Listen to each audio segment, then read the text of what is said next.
14h-16h, Brigitte Lahaie, Sud Radio. Bonjour à tous, nous sommes ensemble durant ces 2 heures sur Sud Radio. On va parler de communication. C'est vrai que c'était souvent un sujet délicat dans le couple, et d'autant plus lorsqu'il s'agit de communiquer sur la sexualité. Comme si parler de sa sexualité, ça remettait en cause le désir ou la manière de faire du partenaire. Alors à force de ne rien dire, eh bien souvent le couple s'éloigne de sa sexualité. Alors néanmoins, parler de sexualité, ça n'a rien d'anodin, et c'est sans nul doute s'ouvrir à l'autre dans son intimité, dans ce qu'il a de plus vrai, de plus sincère. Et c'est sans doute pour cela que c'est si difficile. Bien souvent, les femmes n'osent pas avouer leurs vrais désirs, voire même ne savent guère évoquer les douleurs. Et quant aux hommes, ils ont tellement peur d'être jugés sur leur incapacité à faire jouir leur partenaire qu'ils préfèrent ne pas poser de questions. Je vous propose qu'en compagnie de Claude Parisot, on évoque la manière de communiquer vraiment sur le sujet de la sexualité dans le couple. Et puis, si vous avez envie d'en parler avec nous, si vous avez des questions, eh bien, vous nous appelez au 0826 300 300. Bonjour Claude Parisot. Bonjour Brigitte. Alors, on vous connaît en tant que sexothérapeute, et également parce que vous travaillez sur la thérapie Imago, pardon. Est-ce qu'elle marcherait par rapport à la sexualité, la méthode Imago? Est-ce qu'on pourrait, face à face, se parler vraiment, évoquer vraiment sa sexualité? Oh ben oui, bien sûr. Moi, je fais aussi des stages sexualité, et justement, comme ça crée beaucoup de sécurité, le dialogue crée de la sécurité, et il faut de la sécurité pour oser se parler sexualité. Et c'est vrai que c'est le bon endroit, même quand il n'y a plus de communication dans le couple sur la sexualité. C'est sûr qu'on les fait se parler dans un espace sécure du petit pont, comme on appelle nous, de dialogue, oui. Sexualité, ça touche tellement de blessures, et il y a tellement d'incompréhension entre que ce soit un couple, alors je vais parler couple hétérosexuel, mais c'est pareil pour les couples homosexuels.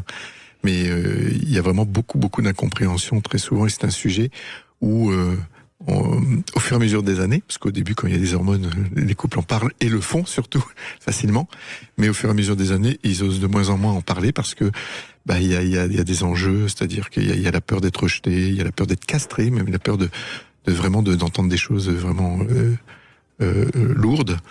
Et voilà, pour les femmes, par exemple, si je fais une généralité, souvent quand j'entends, si je prends ce que j'entends dans mon cabinet, c'est la peur de décevoir, ou la peur que ça soit mal pris. Si elles parlent de leur désir, par exemple, de vouloir changer un peu de sexualité, ou que ça soit moins mécanique, par exemple, elles ont peur d'en parler parce qu'elles ont peur de blesser leur partenaire. Et donc, elles en parlent pas. Puis les hommes, eux, ils osent pas en parler parce qu'ils ont l'impression que de forcer. Des fois, ils ont l'impression qu'il n'y ait pas de désir. Ils sentent pas le désir de leur partenaire. Et il y a plein de fausses croyances là-dessus. Bien sûr. Et c'est pour reprendre la fameuse phrase de Lacan, il n'y a pas de rapport sexuel. C'est pas tout à fait faux non plus, parce qu'on est toujours persuadé que son désir communique avec le désir de l'autre, alors qu'on peut avoir des désirs totalement opposés. Et finalement, c'est pas très facile, si on n'en parle pas, de savoir ce que l'autre a aimé, a préféré.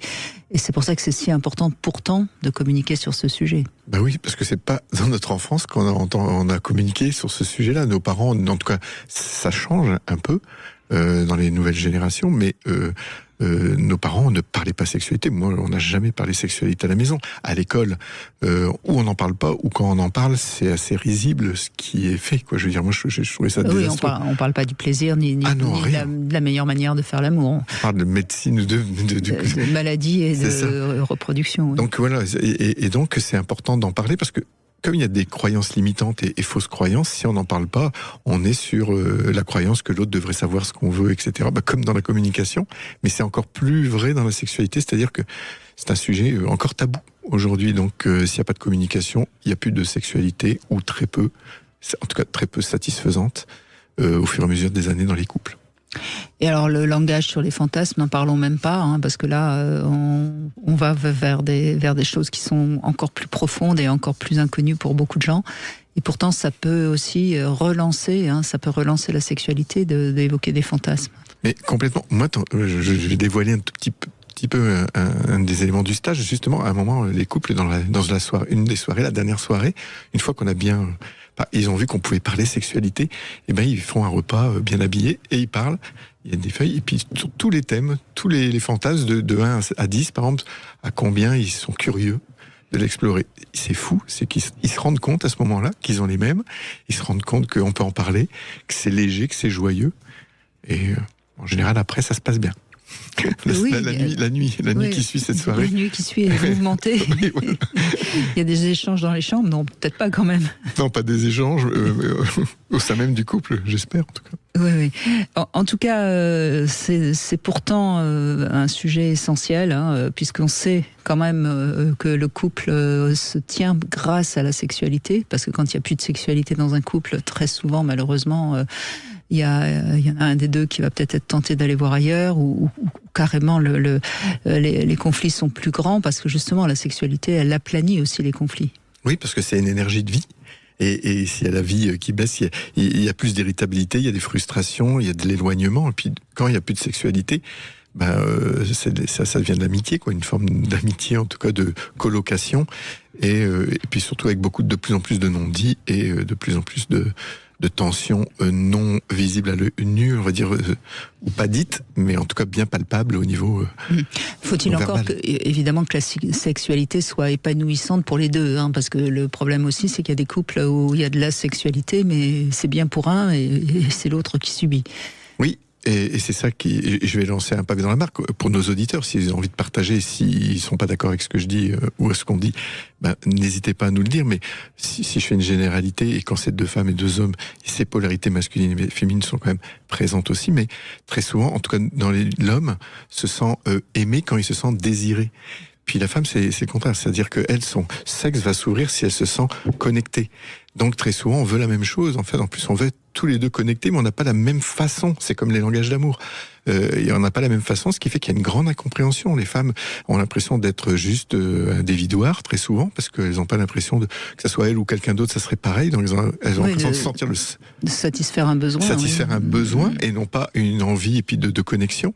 Et les hommes, ils ont l'impression de ne pas être aimés parce qu'ils sentent plus le désir. Et c'est vraiment des grandes incompréhensions. C'est la première chose sur laquelle on travaille, en tout cas, de manière générale. On peut d'ailleurs en profiter durant ces 2 heures, finalement, poser la question. Moi, je pose la question à tous ceux qui nous écoutent. Finalement, qu'est-ce qui est important pour vous dans le fait de faire l'amour? Qu'est-ce que vous recherchez dans faire l'amour? C'est peut-être pas que du plaisir. Il y a peut-être autre chose, justement, le sentiment d'exister, d'être admiré, d'être aimé, d'être mieux dans votre identité masculine ou féminine. Enfin bon, la liste est longue aussi. Et ça, c'est peut-être aussi une question que on pourrait se poser dans le couple. Mais c'est une vraie question. Il y a autant, je travaille beaucoup là-dessus en ce moment. Il y a beaucoup de façons de faire l'amour, mais aussi beaucoup de motivations différentes.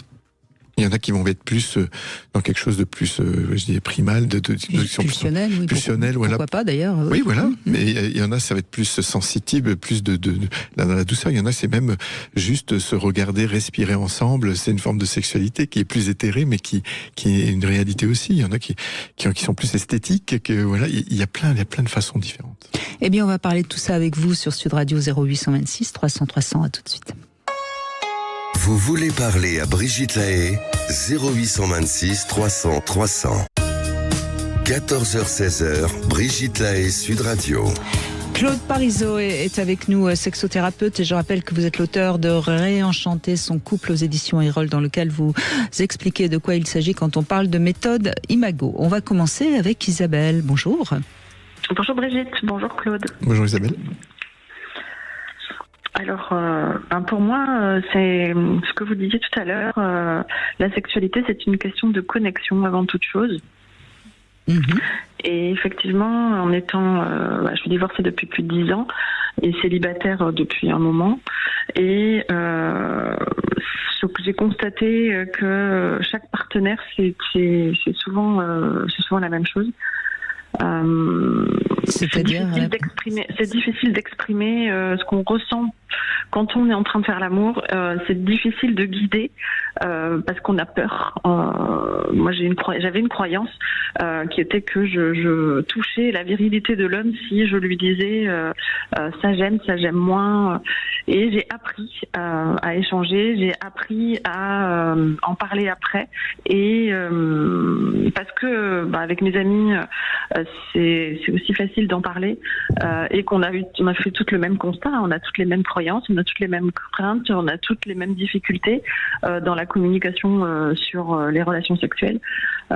Cela étant dit, c'est quand même un peu vrai. L'homme n'aime pas qu'on lui dise j'aimerais mieux que tu fasses autrement. C'est remettre en question encore. Ça bouge. Les jeunes hommes, je crois, sont moins comme ça, mais ça bouge encore. Ça bouge, mais c'est encore ça.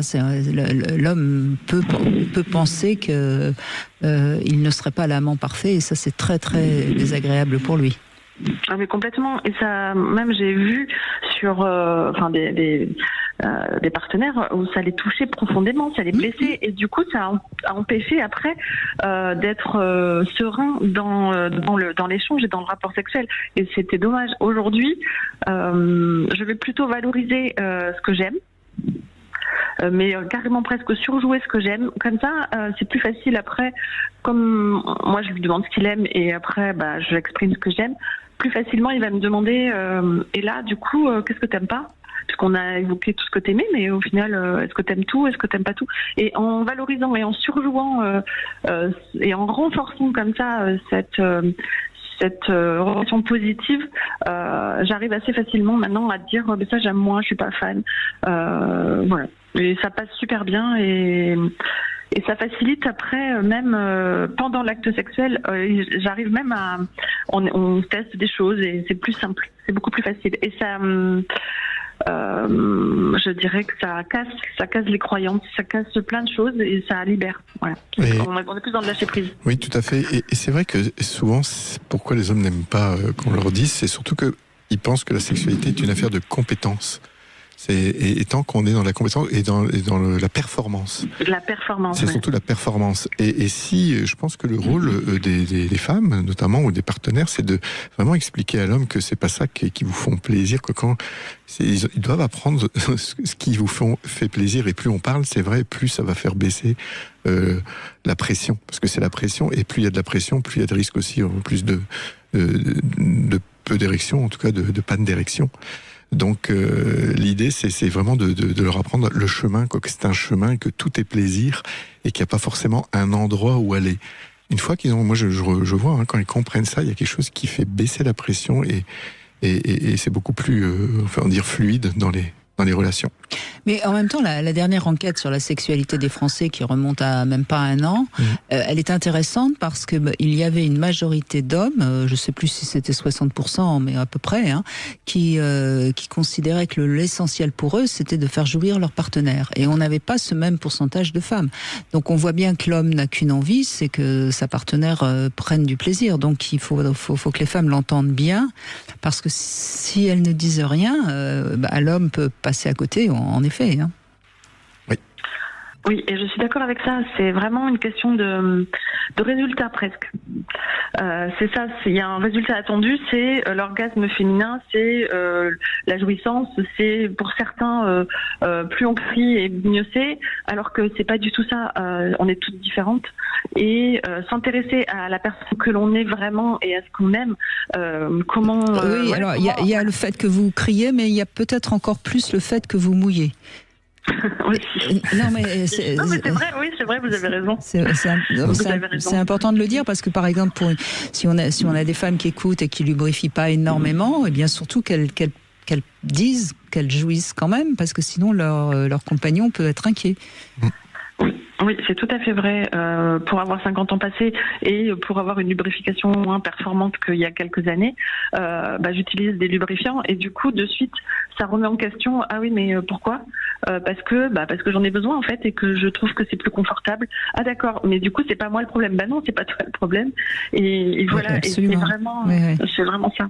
Et puis j'ai envie d'avoir un message là pour les hommes notamment, c'est que aussi c'est bien le désir de donner du plaisir à notre partenaire, mais si ils ne pensent qu'à l'orgasme, ils sont pas dans l'instant présent, et c'est pour ça le fait de penser à les donner, il y a quelque chose où ils sentent pas leur propre plaisir, et c'est important que nous on apprenne aussi à sentir toutes les zones érogènes chez nous, à sentir notre plaisir pour aussi donner du plaisir. C'est important que ça soit les deux, sinon au bout de quelques années, c'est pour ça que au bout de quelques années, c'est assez stéréotypé la façon de faire l'amour, parce qu'elle est essentiellement axée sur l'orgasme et sur l'autre, alors que nous avons à apprendre que nous aussi, on est on a notre sensibilité, on a des zones érogènes, et pas que au niveau du sexe, mais ça s'apprend. Oui, je suis d'accord avec ça, et j'inviterai moi toutes les auditrices à bien choisir leur partenaire, parce que si on n'a pas donné les règles du jeu au départ, on peut s'attendre à un échange, on peut s'attendre à donner, recevoir et à donner en retour. Cependant, il y a des partenaires qui sont pas forcément là pour donner, qui sont là pour prendre, et parfois on est frustré. En fonction de la période de la vie, en fonction de la situation personnelle de chacun, on n'est pas dans le même rapport à l'autre. Et pour moi, c'est toute une question de communication. Vous l'avez bien dit, Claude, au début. La sexualité, c'est avant tout une question de communication. Et oui, effectivement, il faut poser les choses dès le départ et savoir. Moi, il y a eu des périodes dans ma vie où c'était one shot et puis basta, quoi. Et je le disais très très clairement, et c'était comme ça, et c'était ok. Par contre, effectivement, il y a eu des fois tout au début de mon célibat. Je m'attendais à être dans une vraie relation, qu'on était dans un acte sexuel qui allait déboucher sur une super belle histoire, et alors que pas du tout. Mon partenaire, il était là pour juste passer un bon moment, et puis c'est tout. Et du coup, c'est moi qui me suis remise en question à ce moment-là, alors que c'était juste un manque de communication, et la règle du jeu, elle n'était pas donnée dès le départ. Oui, vraiment important de parler. Alors moi, que ça soit dans la sexualité ou les autres, quand on se met en relation avec quelqu'un, c'est vraiment de poser des questions. Qu'est-ce que tu as envie de vivre dans la relation, et notamment dans la relation sexuelle. C'est vrai que ça se fait pas beaucoup, c'est assez tabou. Moi, personnellement, je trouve ça vraiment important d'en parler au début, et au moins les choses sont déjà et même c'est excitant. Mais le problème souvent, c'est que lorsqu'on est encore assez jeune, on ne sait pas exactement de ce qu'on a envie, quels sont ses vrais désirs. J'ai envie de dire qu'on apprend quand même beaucoup sur le tas. Hein. Oui, là c'est vrai que là, on parlait de 50. Oui. Pour ça, mais 50 ans, normalement, on devrait commencer à savoir ce qu'on aime et ce qu'on n'aime pas. Encore qu'on peut encore avoir des belles surprises. Hein. C'est un vaste domaine, la sexualité. En tout cas, merci Isabelle de ce témoignage et d'avoir commencé à ouvrir le débat sur la communication, sur la sexualité. On va se retrouver avec le Love Conseil. Là aussi, c'est un sujet pas toujours facile. Argent et sexualité. Comment on communique sur ces deux sujets? On en parle dans un instant. Pourquoi est-ce si compliqué de parler de sexualité dans un couple? On en parle aujourd'hui avec Claude Parisot. Vous souhaitez témoigner? Appelez-nous au 0826 300 300. 14h-16h, Brigitte Lahaie, Sud Radio. Brigitte Lahaie, Sud Radio, le Love Conseil. Claude Parisot, voilà un autre sujet compliqué, l'argent. Hein, on sait aussi que c'est un sujet très très compliqué. Bref, argent, sexualité, c'est grâce à ces deux choses-là, hein, l'argent et la sexualité, qu'on peut avoir de l'emprise sur l'autre. Et c'est pas par hasard que les philosophies orientales, on est lundi, hein, c'est normal, j'accroche un peu, nous expliquent qu'il faut se détacher des deux si on veut rester libre. C'est la sexualité et l'argent, hein, notamment dans le bouddhisme. Bref, donc l'argent, c'est souvent une relation de pouvoir dans le couple. Hein. Par exemple, l'homme aime bien être celui qui gagne plus, parce qu'en entretenant sa femme, il pense un petit peu l'empêcher d'avoir envie d'aller voir ailleurs. Hein. Et un homme infidèle, on le sait, aura également tendance, au contraire, à tout laisser. Hein. C'est une manière de se déculpabiliser. Il est très généreux, l'homme infidèle. Bref, l'argent comme le sexe, ça fait partie des sujets difficiles dans le couple, et pourtant c'est très important d'en parler. Alors on peut gérer son budget à deux, on peut faire chacun son compte séparé, mais l'argent reste le socle puissant et concret sur lequel le couple peut se poser en sécurité. Donc, quand un des deux est terriblement dépensier, il faut comprendre ce qu'il compense et puis l'aider à mettre des limites. Et face à un radin, aussi, il ne faut pas occulter la question, parce que sinon, ça finira par, à plus ou moins long terme, de poser un vrai problème dans le couple. Donc, à vous, hein, quand même, d'aborder ce sujet le plus calmement possible. Oui, et puis pour moi, le plus calmement, et surtout au début. parce que c'est calme au début. Oui, parce que, oui, bien sûr. Et c'est vrai qu'on n'y pense pas de parler de ça, d'argent, mais moi, je vois quand on fait la vision du couple, c'est tous les sujets autour de l'argent, qui s'en occupe, est-ce que c'est moitié-moitié pour les charges, est-ce que si je travaille pas, comment on fait, s'il y en a qui travaillent, et les enfants, s'il y en a qui bref, il y a beaucoup de choses, et surtout, moi, ce que j'aime aussi, c'est dans le dialogue quand on fait un dialogue Imago, l'argent, c'est la partie émergée de l'iceberg. Et il y a toujours en dessous des choses beaucoup plus profondes. L'argent, c'est très lié. Il y a Christian Junot qui parle bien de ça, du lien à l'amour. L'argent, manque d'amour. Mais souvent, en dessous, c'est vraiment lié à des blessures autour de l'amour. C'est sa valeur, hein, bien sûr. C'est de sa valeur, complètement. Et c'est vraiment intéressant d'aller voir en dessous, parce que sinon, si on reste sur la partie dispute émergée, on peut en parler tout le temps, puis il n'y a rien qui se résout. C'est loin d'être anodin, évidemment, l'argent. Catherine, bonjour. Oui, bonjour Brigitte et bonjour Claude. Bonjour Catherine. Je vais rebondir sur ce que vous venez de dire parce que je trouve ça, c'est une image que j'utilise aussi sur l'image de l'iceberg, sur la partie visible et la partie invisible. Et en fait, dans la communication sexuelle, en tout cas pour moi, ce qui est primordial, c'est la confiance et le respect que l'on va s'apporter l'un à l'autre. Et que pour moi, c'est quelque chose de fondamental dans la relation, déjà. Et tout ça, et pour faire référence à la partie visible et non visible, c'est qu'on vient, on est deux êtres qui se rencontrent et on va... et en fait, avec nos passés, nos histoires de vie respectives, et tout ça, ça pour moi, c'est quelque chose qu'on va se dévoiler petit à petit. C'est très important pour moi. Et c'est à partir du moment où je sens de la confiance et puis et que je sais que j'apprends un peu plus à connaître l'autre, que je vais pouvoir me laisser aller et m'épanouir en fait. Alors j'adore que vous ayez utilisé ces deux mots, confiance et respect, parce que je ne cesse de répéter que si en effet ces deux mots sont là, il n'y a plus de problème de consentement.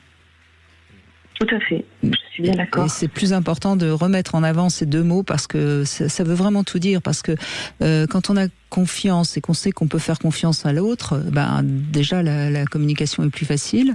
Et puis si on se respecte, normalement on va voir que l'autre n'a pas envie qu'on aille plus loin, ou on pourra dire non sans qu'il y ait de problème. Tout à fait. Je suis tout à fait d'accord. En plus, moi, j'ai une histoire de vie particulière qui m'a permis aujourd'hui d'être la femme que je suis. C'est que j'ai subi des violences sexuelles quand j'étais jeune adolescente. Et donc, qui a fait qu'en fait, si tu veux, mes relations à l'homme ont été assez... c'est compliqué, bien sûr. Très compliquées, des sources de difficultés pour moi, en termes d'épanouissement personnel dans la sexualité. Mais aujourd'hui, après m'être apporté, j'ai fait une longue thérapie qui a duré 5 ans. Enfin, j'ai utilisé des outils pour apporter la réparation, pardonner aussi, parce que je suis arrivée à pardonner, et dans la bienveillance à mon égard. Et donc à partir de là, j'ai vraiment, c'est ce que je disais à Zach, j'ai vraiment ouvert mon cœur et mon corps. Mais ça a été... oui, mais vous avez certainement aussi appris maintenant à absolument le respecter, votre cœur et votre corps. Tout à fait. Et ce qui fait que vous ne laissez pas quelqu'un aller plus loin, vos limites sont très claires.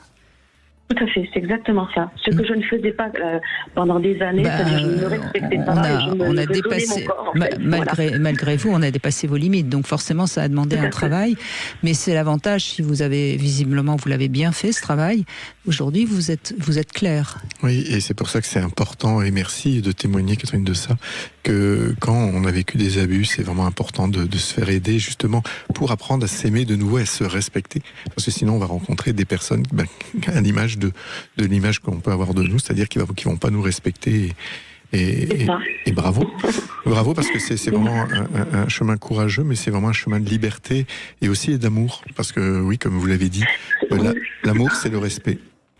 C'est ça, c'est exactement ça. Et la vie pour moi c'est un chemin d'amour en fait. J'y crois profondément. donc je viens de faire en plus une belle rencontre. Et quand on parle de communication sexuelle, pour moi, la communication sexuelle, ça passe beaucoup par la communication émotionnelle que je vais ressentir ou que l'autre va ressentir. Et l'homme que j'ai rencontré, on est profondément connecté à ça, c'est-à-dire à nos sens et à cette connexion de sensibilité et d'émotion qui va pas forcément. Alors on a une belle connexion sexuelle aussi. Et qui ne passe pas forcément par la communication orale. Alors ça peut arriver, mais ça n'est pas forcément nécessaire en fait. Oui, mais là, vous venez de voilà, au début, il y a une telle attirance, un tel désir de fusion, hein, parce que n'oublions pas que la sexualité, c'est aussi une fusion, et c'est peut-être pour ça qu'elle est si forte quand il y a une belle entente des corps et des cœurs, ce qui semble être votre cas, mais à ce moment-là, il y a vraiment le sentiment de ne faire qu'un.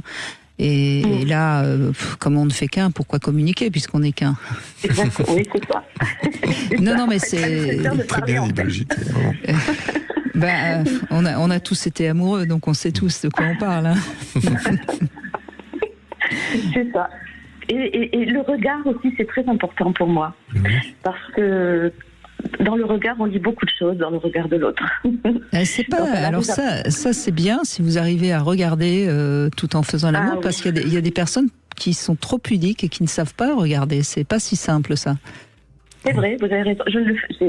Avant, je ne savais pas faire ça. Aujourd'hui, je regarde mon amoureux dans les yeux. On se regarde les yeux dans les yeux et Ça veut dire que vous êtes vraiment vous, c'est-à-dire que vous avez vraiment construit votre identité féminine et vous êtes bravo. Parce que Merci, parce que vous savez, ça a été un long parcours, un long chemin. J'ai 62 ans aujourd'hui et je me dis que je suis à l'aube de ma vie de femme. C'est quelque chose de merveilleux que je me suis apporté, vraiment. Vous voyez, je suis même très émue de vous le dire. Oui, mais vous savez, Catherine, c'est ce qu'il faudrait peut-être qu'on dise plus souvent. La vie, bien sûr, n'est pas facile pour tout le monde et beaucoup de gens traversent des épreuves difficiles. Mais quand on arrive à réparer et à rebondir après une épreuve difficile, qu'est-ce que c'est merveilleux. C'est peut-être même mieux que quand... Exactement, c'est même mieux en fait. Mais c'est des âges où on peut intégrer, c'est vraiment des âges où on peut profiter vraiment avec moins de pression, on va dire, au niveau de la société, que ce soit au niveau du travail, au niveau si on a été parents et c'est vraiment 62 ans, oui, j'entends de plus en plus de personnes et moi-même, j'ai 59 ans, je me sens vraiment dans une plénitude et avec beaucoup plus de recul et peut-être de sagesse. C'est un peu prétentieux peut-être, mais c'est vrai que il n'y a pas de raison, il n'y a pas d'âge pour être heureux et aussi au niveau sexualité, on le répète. C'est ça. C'est très beau. Il faut le dire, il faut le répéter. Qu'en fait, voilà. Tout peut arriver à tout âge, que la vie c'est ça, c'est la magie de la vie en fait. Absolument, c'est la magie de la vie et je suis ravie pour vous. Peut-être que dans quelques temps, dans je sais pas, 2 ans, il faudra quand même un petit peu parler de sexualité pour voir comment vous la faites évoluer. Parce que c'est toujours la même chose, c'est qu'une sexualité, c'est comme le reste, ça bouge, hein, et si ça bouge pas, ça se sclérose. Tout à fait. Et vous savez, en plus, vous allez dire un mot qui me touche énormément, parce que moi j'ai une sclérose en plaques, en plus. Donc, vous voyez, le terme sclérosé, pour moi, c'est quelque chose d'important, parce que je me suis sclérosée toute ma vie. Oui, bien sûr, et on sait pourquoi. Voilà, on sait pourquoi, ça fait 18 ans que j'ai la sclérose en plaques, mais en même temps, grâce à l'amour, je vais dire un mot très fort, hein, mais parce que j'accompagne cette maladie depuis longtemps, je la connais très très bien. Je suis sur le chemin de la guérison. Je suis contente de vous entendre parce que c'est pas la première fois que j'entends ça. Il semblerait quand même vraiment que la jouissance soit un bel élément pour aller mieux quand on a une sclérose en plaques. Oui. C'est fou quand même. Hein, oui, c'est complètement fou. C'est merveilleux même. Mais c'est toujours. On a encore beaucoup à apprendre et à avancer dans la compréhension du rapport au corps et à l'esprit. Totalement. Et quand on a compris, moi j'ai compris, enfin parce que j'ai beaucoup, cheminé par rapport à ça. J'ai compris pourquoi j'ai eu une sclérose en plaques, pourquoi c'est arrivé à ce moment-là de ma vie. Donc déjà, j'ai fait ce petit parcours déjà d'intégration et d'aller comprendre ce que la maladie avait à dire pour moi, en tout cas. Et après, il y a l'amour qui arrive aussi, donc ça va parfaire tout ça. Et ça va m'accompagner encore. Mais parce que l'amour, la sexualité, c'est des énergies, et on sait très bien que nous sommes des énergies. Nous sommes en énergie c'est l'énergie qui circule en nous. C'est la physique quantique le démontre beaucoup mieux encore que la médecine. Hein. C'est une énergie de guérison, vraiment. De guérison. Eh ben, écoutez, merci de ce beau message positif que vous nous envoyez. Ça fait du bien. Merci à vous deux en tout cas d'avoir pu peut-être faire passer ce petit message aux gens qui écoutent. C'est vous qui l'avez fait passer. Merci Catherine. On fait une petite pause et puis on se retrouve dans un instant. Sud Radio, c'est vous qui donnez le ton. Merci de donner la parole et vous êtes une radio engagée. L'information est pertinente. Sud Radio, parlons vrai. 14h-16h, Brigitte Lahaie, Sud Radio.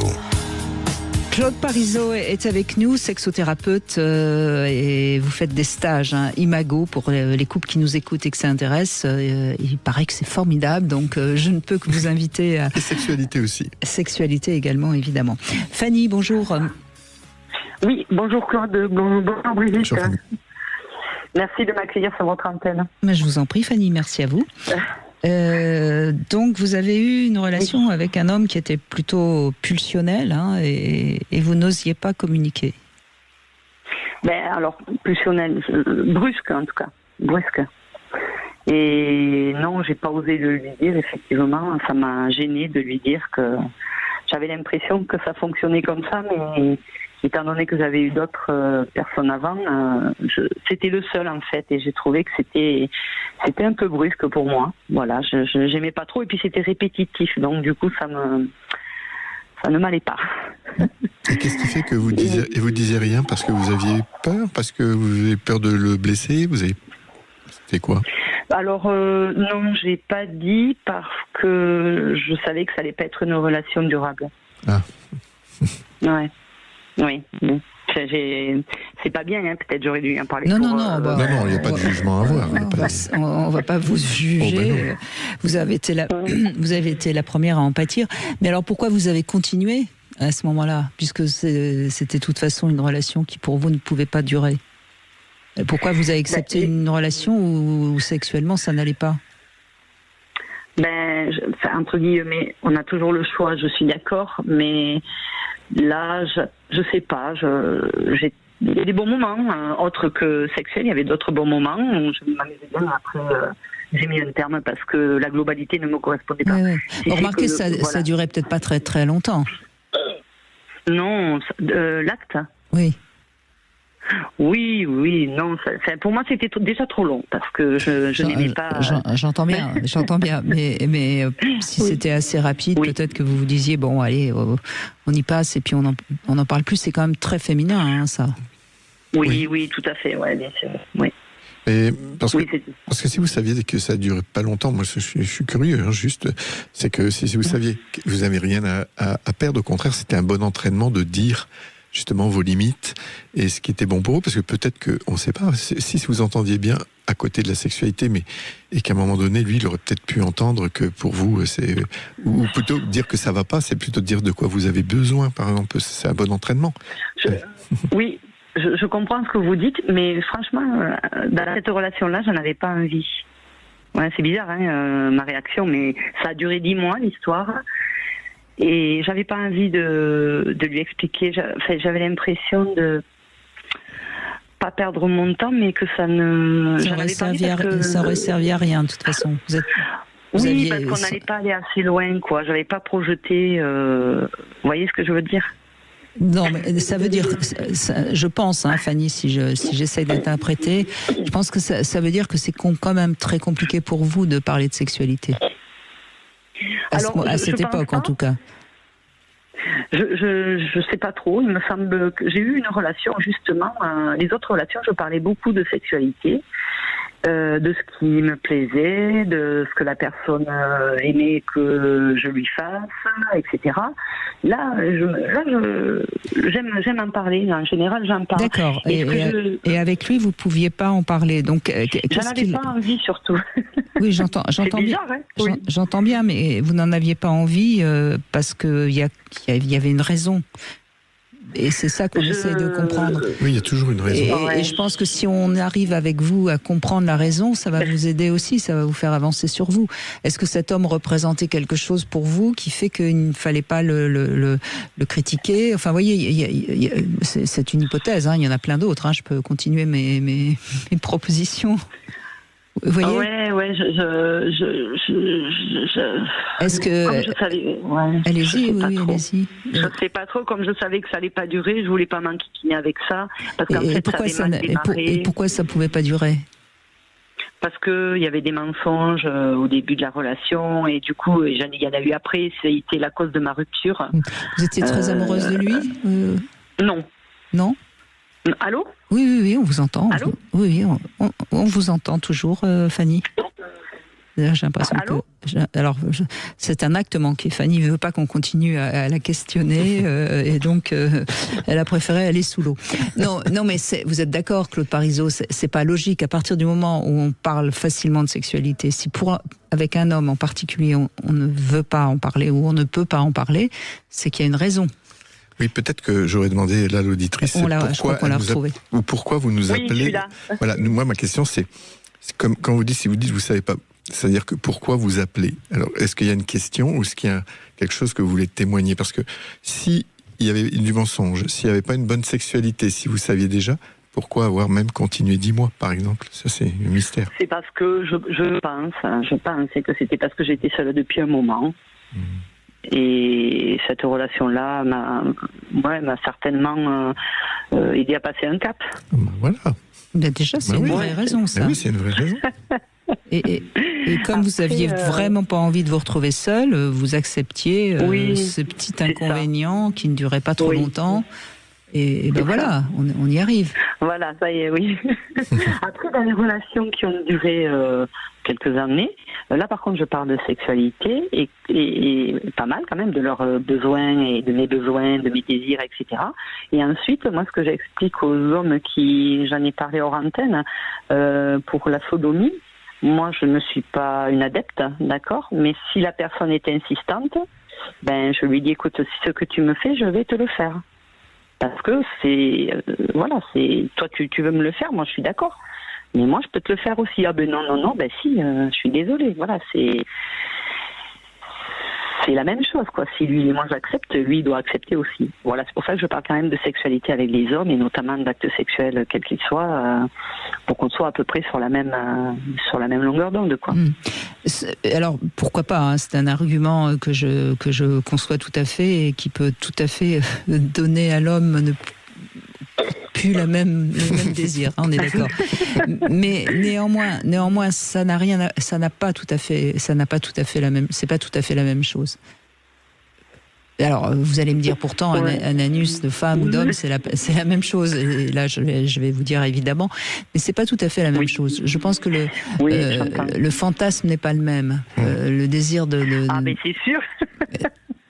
C'est sûr. Parce que chez l'homme, souvent d'ailleurs, moi j'ai remarqué très, très souvent, l'homme a envie une fois, et puis une fois qu'il a fait avec sa partenaire, ça va, il est tranquille.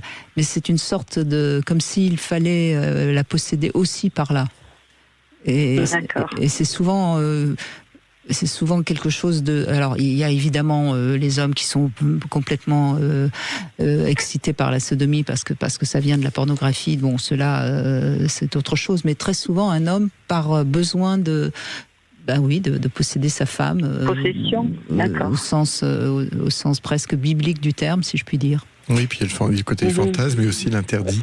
Le côté transgressif, on va dire aussi, chez l'homme, le fait de... Voilà, et très souvent, le plaisir n'est pas toujours Le plaisir, il n'est pas dans l'acte même, il est dans l'idée de. Oui, c'est ça. C'est pas l'acte en lui-même, c'est une sorte de fantasme. Oui, c'est vraiment de l'ordre c'est pour ça que c'est quelquefois, je conseille souvent quelquefois d'accepter une fois, avec beaucoup de préparation évidemment pour pas avoir mal. Hein, c'est pas mais c'est pas forcément quelque chose qui va être réclamé systématiquement à part. Alors, moi, ça m'est arrivé justement de faire découvrir cette chose-là à l'homme et agréablement surpris, quoi. Voilà, c'est quelque chose qu'il n'acceptait pas et bien sûr, avec la préparation, etc., tranquillement, la personne a vraiment apprécié, quoi. Donc, c'était à découvrir. C'est d'ailleurs beaucoup plus pratiqué aujourd'hui chez l'homme qu'il y a 20 ans. Hein. Ça bouge aussi beaucoup de ce côté-là. Et pour l'homme, parfois, le plaisir est très intense aussi parce que ça stimule la prostate. Donc, c'est en ça qu'il faut bien comprendre aussi que les sensations ne sont pas les mêmes pour un homme que pour une femme. Parce qu'on n'est quand même pas tout à fait pareil, même si un anus reste un anus, mais... on touche pas tout à fait les mêmes zones. Il y a ça et on aussi... voit bien quand même quand ça lui plaît aussi. Oui, voilà. Mais c'est vrai que c'est très bien de pouvoir proposer. De toute façon, on peut jouer avec tout dans la sexualité à partir du moment où il y a du consentement des deux côtés. Mais chez l'homme, il y a aussi l'idée de l'homosexualité, c'est-à-dire la peur de l'homosexualité, c'est-à-dire le fait d'être sodomisé. Il y a aussi cette image-là. Donc, c'est vrai que c'est pas la même chose, comme le dit Brigitte. Mais votre argument, je l'entends également. Hein, et ça peut faire réfléchir juste se faire réfléchir. J'espère. Oui, parce que pour une femme, être pénétrée, c'est donc être passive, c'est quelque chose d'assez habituel pour nous. Tandis que pour un homme, d'être pénétré, c'est devenir passif. Et être passif, pour un homme, ça peut être quelque chose de très compliqué à dépasser. Oui, c'est ça aussi. Mais ça peut se faire au moment d'une fellation aussi, et du coup, il n'y a pas trop. Voilà, bien sûr. Non, mais bien sûr. Encore une fois, je peux tout à fait conseiller aux hommes d'essayer. Pourquoi pas Bien sûr. Et votre argument généralement est une bonne manière de faire passer les choses ailleurs. Hein. Je suis d'accord. Mais en tout cas, voilà aussi un sujet qui est toujours très délicat à aborder, la question de la sodomie dans un couple. Oui, c'est un sujet qui reste tabou et qui reste dans les couples. Je suis toujours étonné dans les stages de couple. C'est un sujet qui est vraiment, les couples ne parlent pas. Mais je suis toujours même étonné encore aujourd'hui, quel que soit l'âge. Soit c'est quelque chose d'ouvert dès le début, soit on n'en parle pas. Donc oui, mais on en parle plus quand même. Hein. Oui, certainement parce qu'il y a aussi, je pense, les images de plus en plus aujourd'hui avec la pornographie. Voilà. Mais pas forcément dans le sens d'ouverture. Il y a beaucoup de fantasmes derrière ça, ou comme si c'était aujourd'hui le fait de, en tout cas dans les jeunes, quand j'en discute, j'aime bien discuter avec les jeunes entre 17 et 22 ans, c'est comme si c'était obligé. C'est-à-dire maintenant c'est aussi un acte, je veux dire, s'il n'y a pas de sodomie, ça va pas. Alors ça c'est vraiment la mauvaise influence de la pornographie. C'est ça, c'est dans ce sens-là. C'est ça qui me... Là c'est sûr. Mais il ne faut pas oublier non plus que la sexualité, on revient de loin quand même. Hein. Ça fait pas si longtemps que ça que la sexualité est rentrée dans la communication, dans le langage courant. Et obligatoirement, on parlait de masturbation vendredi avec Philippe Arlin. Il y a encore cet inconscient collectif qui laisse à penser que la masturbation, la sodomie, c'est quand même pas une sexualité très très autorisée. Hein. Il y a aussi je pense encore une idée de transgression dans la sodomie qui donc forcément provoque beaucoup de fantasmes, d'excitation. Surtout ceux qui sont plus qui ont une sexualité transgressive, comme je dis, c'est une forme aussi. Il y en a qui le sont, il y en a qui le sont moins. Oui, donc, mais c'est donc et c'est en ça aussi qu'il faut que quand un homme demande une sodomie, moi je pense qu'une communication un peu plus réelle est nécessaire, parce que si la femme comprend que ce n'est pas pour la dominer ou pour lui faire mal, elle sera forcément plus à même à l'accepter que si elle reste dans l'imagination que c'est peut-être par rapport au porno ou je ne sais quoi. Hein. Complètement, c'est vraiment une question de communication, c'est un sujet.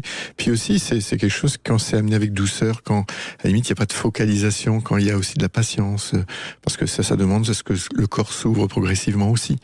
Donc c'est vraiment une question de communication et de confiance, toujours de respect, confiance. On revient aux mêmes les mêmes valeurs que tout à l'heure. Que ce que nous disait Catherine. Fanny, vous voulez ajouter quelque chose ? Juste que c'est toujours un problème de communication. Oui, dans les couples, oui, c'est malheureusement. Moi, je suis quelqu'un qui en parle quand même ouvertement de la sexualité, que ce soit avec des amis, avec mes enfants. Je suis assez ouverte et donc avec les partenaires.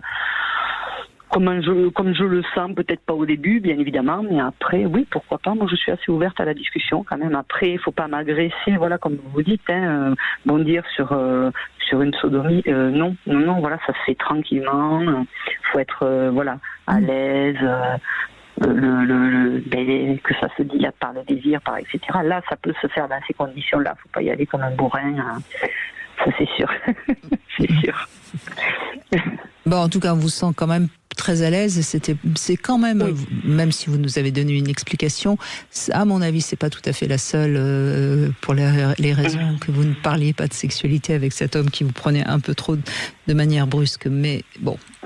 On n'ira pas chercher plus loin. Je vous laisse tranquille, Fanny. Ne vous inquiétez pas. C'est pas grave. Merci. Non, c'est pas grave du tout. Mais voilà. Bon, ça reste mon idée, mais je pense que vous êtes assez d'accord. Oui, tout à fait. Mais je pense que Fanny aussi est d'accord. Oui, tout le monde tous les auditeurs aussi sont d'accord. Et d'ailleurs, c'est pour ça qu'elle sourit. Mais merci Fanny, en tout cas. Merci beaucoup de cet échange. On va continuer à évoquer la sexualité. Vous pouvez évidemment aborder d'autres sujets, si vous voulez, on est là pour vous aider. Je vous propose une petite devinette. Alors écoutez bien, elle est assez longue, mais la réponse est très très simple. Elle s'introduit dans une cavité chaude et fait des va-et-vient répétés. Elle mesure rarement plus de 15 cm.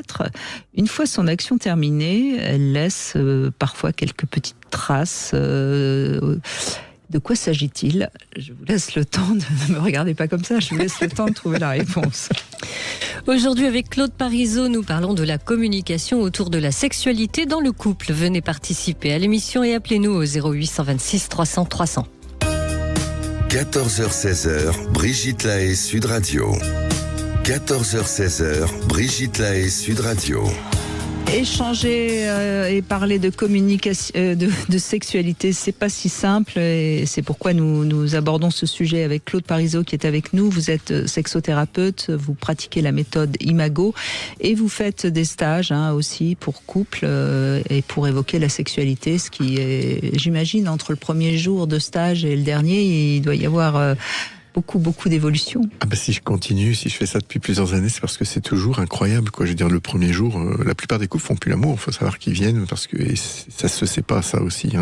Beaucoup de couples ne font plus l'amour et au bout de 4 jours, c'est incroyable en peu de temps comme ça comment ils peuvent vraiment repartir sur de nouvelles bases. Pour peu qu'après ils continuent. Après, on leur donne aussi des choses. Il n'y a pas de miracle.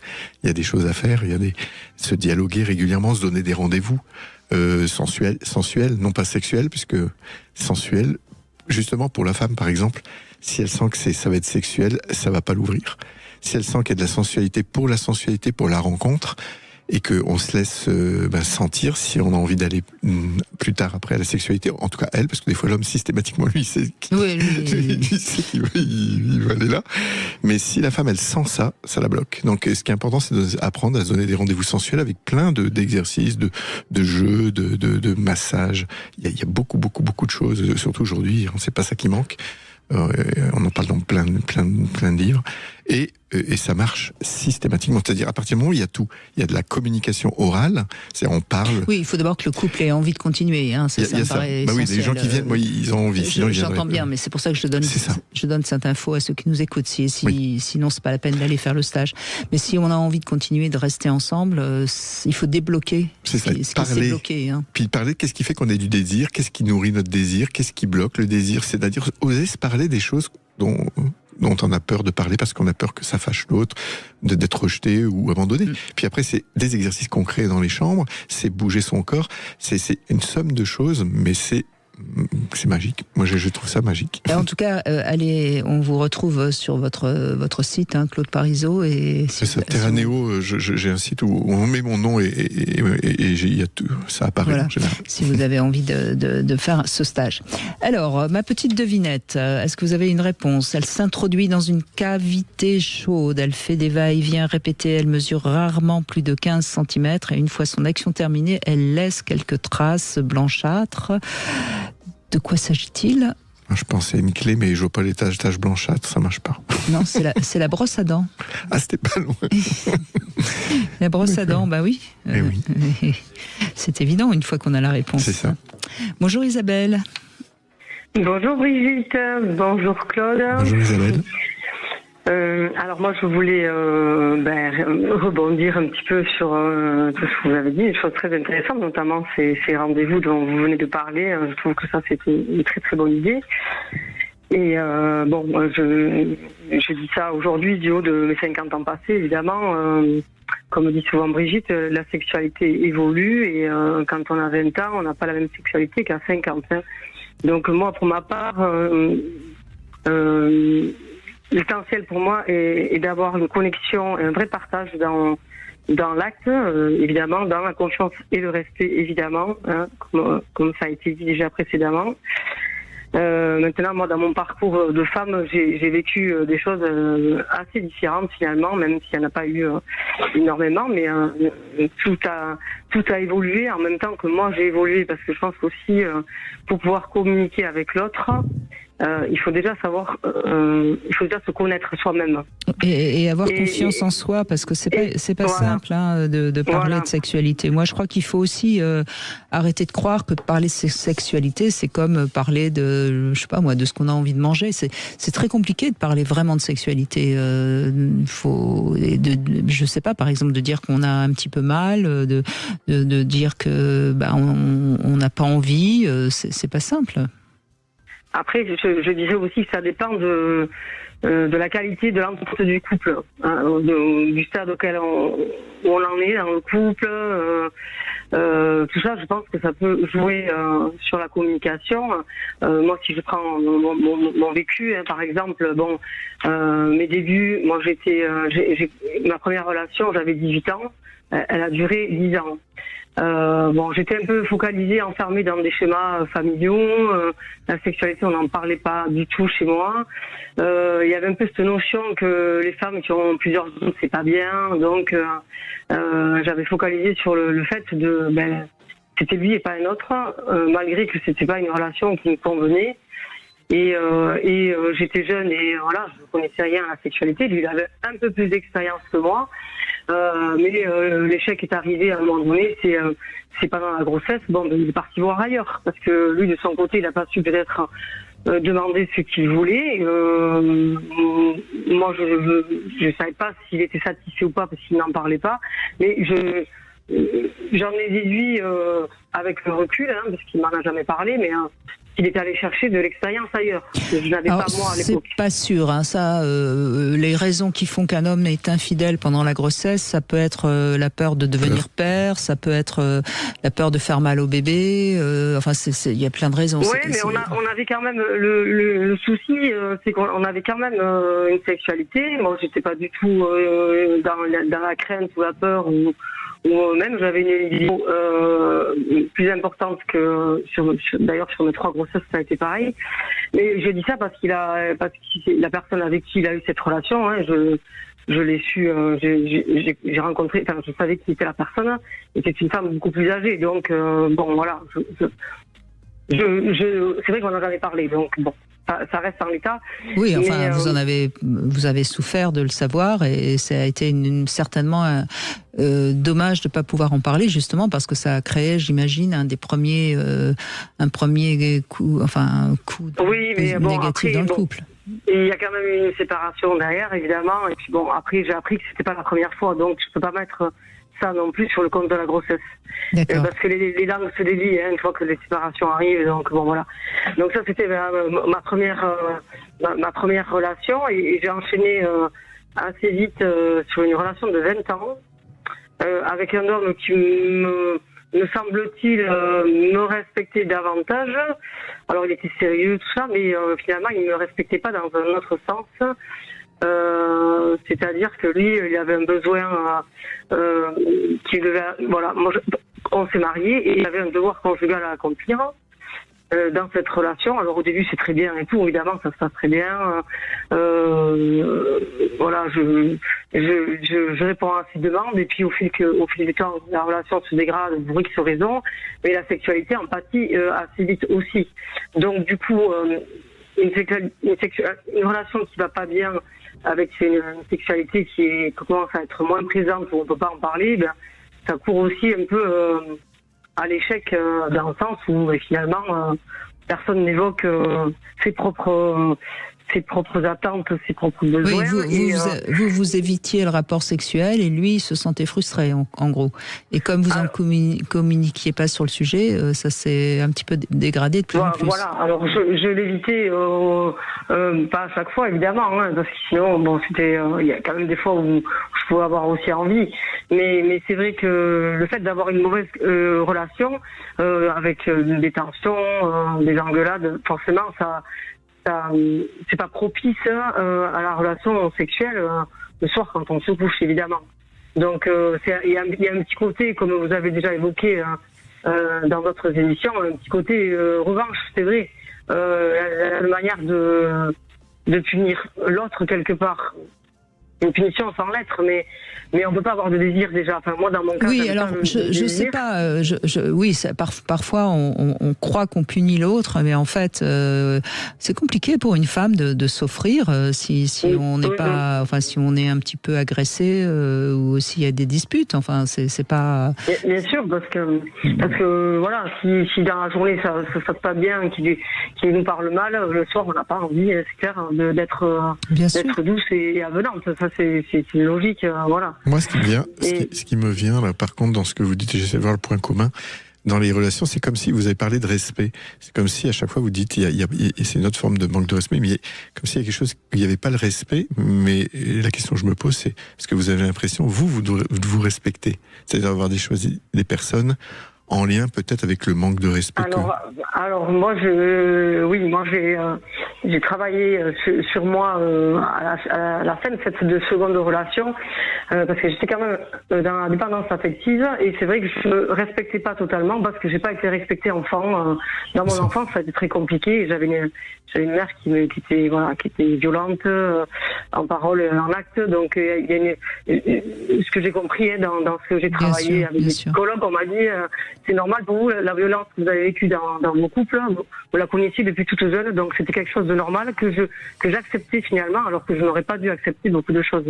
Et donc, au final, je suis quand même sortie de cette seconde relation où voilà, dans l'intimité, mais pour d'autres raisons aussi, c'est pas que l'intimité qui a fait l'échec de cette relation-là, mais c'était quelqu'un qui ne me respectait pas parce qu'il avait un besoin, il fallait absolument l'assouvir, quelles que soient les conditions, que j'ai mal, et Dieu sait si j'étais quand même pas non plus dans un refus total, parce que les écarts entre les rapports, ça n'excédait jamais 3 semaines, 1 mois, grand maximum, mais c'est plutôt 15 jours, donc c'était quand même relativement raisonnable. Et pour lui, c'était déjà trop.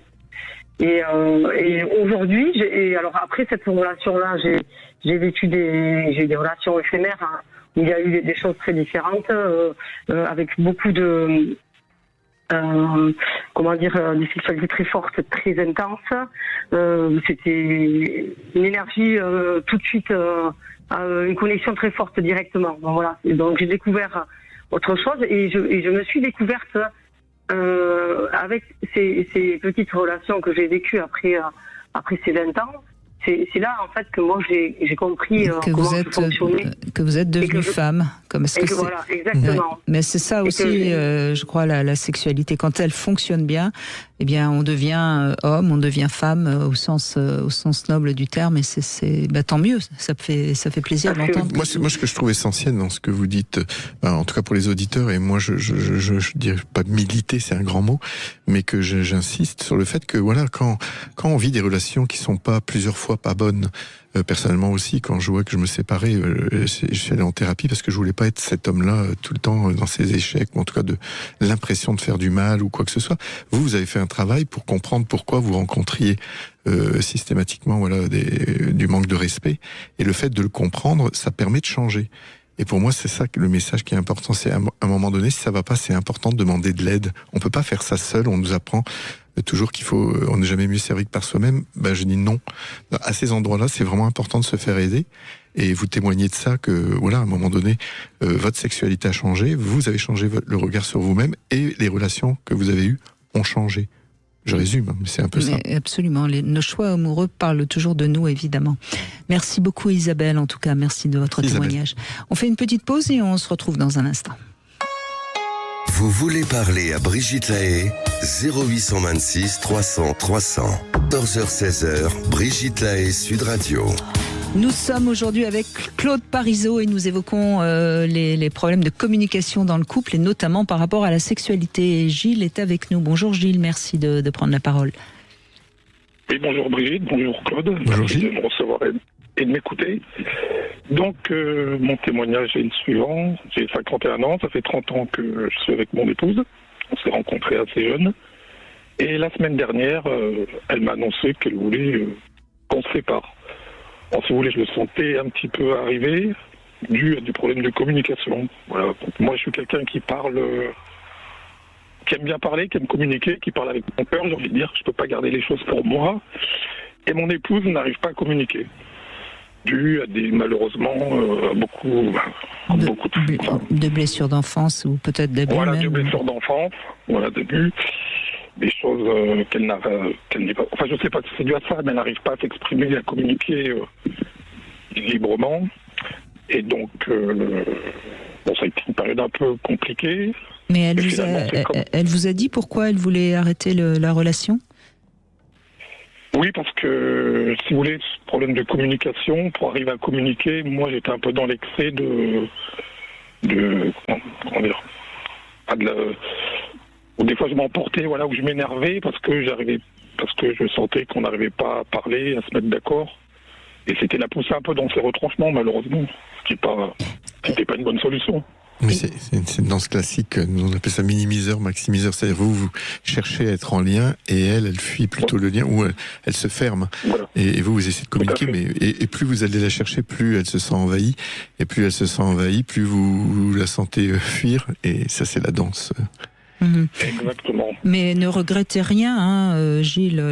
Ce qui aurait pu sauver votre couple, c'est qu'elle aille faire une thérapie et qu'elle travaille sur elle, parce que pour communiquer, il faut être deux, et si elle ne sait pas communiquer, vous ne pouviez pas communiquer pour deux. C'est peut-être juste l'erreur que vous avez faite, c'est de vouloir communiquer pour deux. Mais on fait cette erreur-là quand on sait communiquer et qu'on voit que l'autre ne communique pas. On croit donc ne regrettez rien. Simplement peut-être que ce serait bien qu'elle fasse d'abord une thérapie avant de vous quitter, parce que peut-être que ça peut lui faire comprendre. Parce que là, est-ce qu'elle a tendance à penser que tout est de votre faute? Enfin, moi, j'ai tendance un peu à le penser, je pense à elle aussi. Elle allait voir une thérapeute pour 2 séances en hypnose, qui a un peu débloqué cet entonnoir, ce nœud. Parce que moi j'ai quand même envie de donner... On s'est donné une seconde chance, voilà. Allez peut-être voir un autre thérapeute, mais quelqu'un tous les deux, parce que là j'ai un peu peur.